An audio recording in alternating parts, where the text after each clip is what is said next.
Hurricane Florence battering the Carolinas right now with lashing winds and powerful rain, leaving a serious threat of catastrophic flooding. And unfortunately, the death toll is climbing right now. A mother and her baby in Wilmington were killed when a tree fell in their home. A woman in Pender County died of a heart attack after downed trees kept first responders from reaching her. And we're told 2 died in Lenoir County. 1 was electrocuted while plugging in a generator. Another area hit incredibly hard is New Bern, North Carolina. The slow-moving storm dumped a lot of rain, sending rivers through the small town. You can see a boat still tied to the dock, completely submerged, as surrounding rivers rush into the streets. That is where we find 13 News Now reporter Robert Boyd with more on the wild images.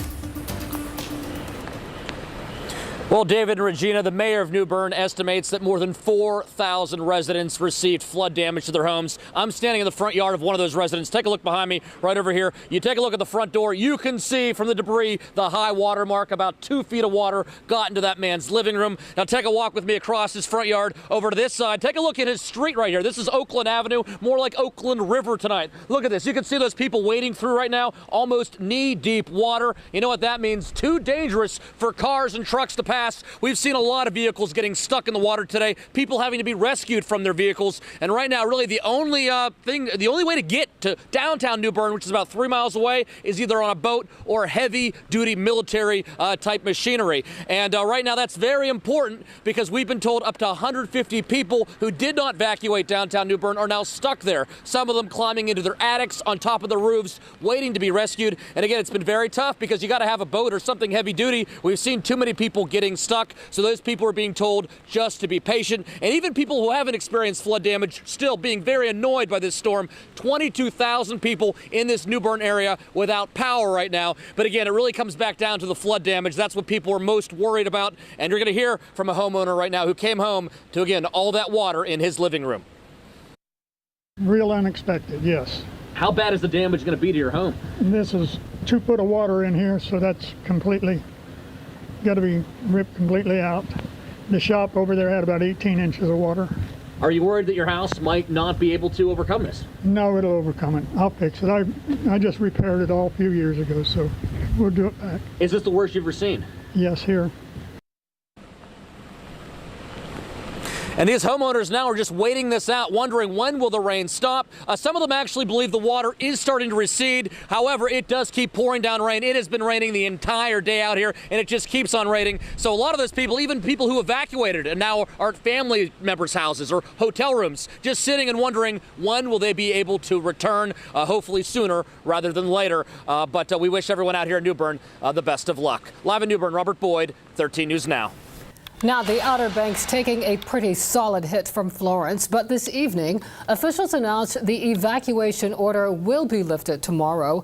Unfortunately, some cannot return home. Ocean overwash remains an issue on NC-12, and Hatteras Island is not accessible. 13 News Now reporter Stephen Graves joins us live from Nags Head.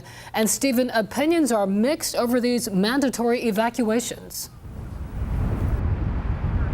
Yeah, that's right, Regina, because the area where most people live, the northern part, there wasn't too much damage besides some debris on beaches. But the conditions, they're still pretty bad out here in terms of the water. People still are not allowed in because of these waves. But like we said, damage wasn't too bad here, but people are trying to get back to normal and facing some challenges. It's time to get back to normal, at least for the Stop and Shop in Kill Devil Hills. They're finally back open for business. Yes, we are. Thanks God. The threat of Hurricane Florence forced them out because, well, they knew what to expect. Normally it floats when it rains, but no, either that. It's clean back there. And riding around, we only saw minor flooding, barely any damage on northern beach towns. Tonight, Dare County emergency management officials plan to allow most residents back. But Director Drew Pearson still stands by the call for an evacuation order. The folks that stayed, they got lucky. They didn't get the 10 feet of storm surge that they saw in New Bern. But at the southern part of the county, we are getting a closer look at the damage that did happen on Hatteras Island because of storm surge. Electric wires hanging from houses, trash cans overcome by wind and sand, pieces of homes in the streets. Crews are now trying to find more damages and piece back life together for those who experienced the worst of it, while those who were spared say they're counting their blessings. And so because of that damage on Hatteras Island, there is still a mandatory evacuation order that goes into effect there. But crews in the latest update said they made significant progress on NC-12 and clearing the road, and they'll be back tomorrow to do more work there. Reporting live in Nags Head, Stephen Graves, 13 News Now.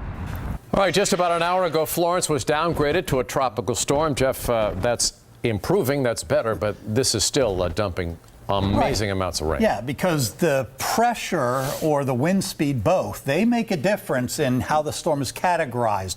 They make no difference whatsoever in terms of the rainfall with a storm. They obviously affect the wind speed, and that affects in some ways the tidal surge, but it does not really have, I guess, theoretically a minor effect when you talk about the rainfall amounts, but not for the most part. Again, we have this tornado watch box. That means watch out. We could get some tornadoes spinning up because of the circulation in the atmosphere. We saw a couple of those earlier. We actually had one move just near the Emporia area a while ago, but generally none of our viewing area, even the southern Outer Banks right now, is under that tornado warning. We do have some heavier rain starting to fill in, moving up toward portions of Hampton Roads here shortly. The really heavy stuff, though, is still down here to the south. New Bern down to Morehead City, a massive band with extremely heavy rain on the order of anywhere from 2 to almost 3 inches per hour. And that last loop I showed, in fact, let me show you that one more time. Let me go back. This is a 3-hour loop. So as we put that in motion, look how those colors stay over that area for 3 hours. And when it's raining at 2 inches an hour, you can imagine just how quickly the rain totals are adding up down there. 15 to 20 inches already reported in numerous spots.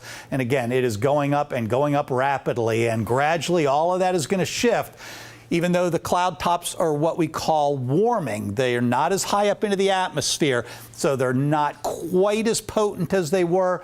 But that, again, is an improving sign, but one that shows that it's still raining very, very heavily. Category 1 by tomorrow afternoon, then a tropical depression, and some of the mountainous areas are going to have some troubles as well. Minor tidal flooding at Sewell's Point, well up into the minor category over the next few days, but not quite to moderate, especially at high tide tomorrow afternoon. But Yorktown, Fort Monroe, Yorktown, Poquoson, some of those spots, it'll get up a little bit closer to moderate flooding, as we mentioned. So for the next 6 hours, it looks like those temperatures dropping just barely into the mid-70s, and we see scattered showers and storms in the offing.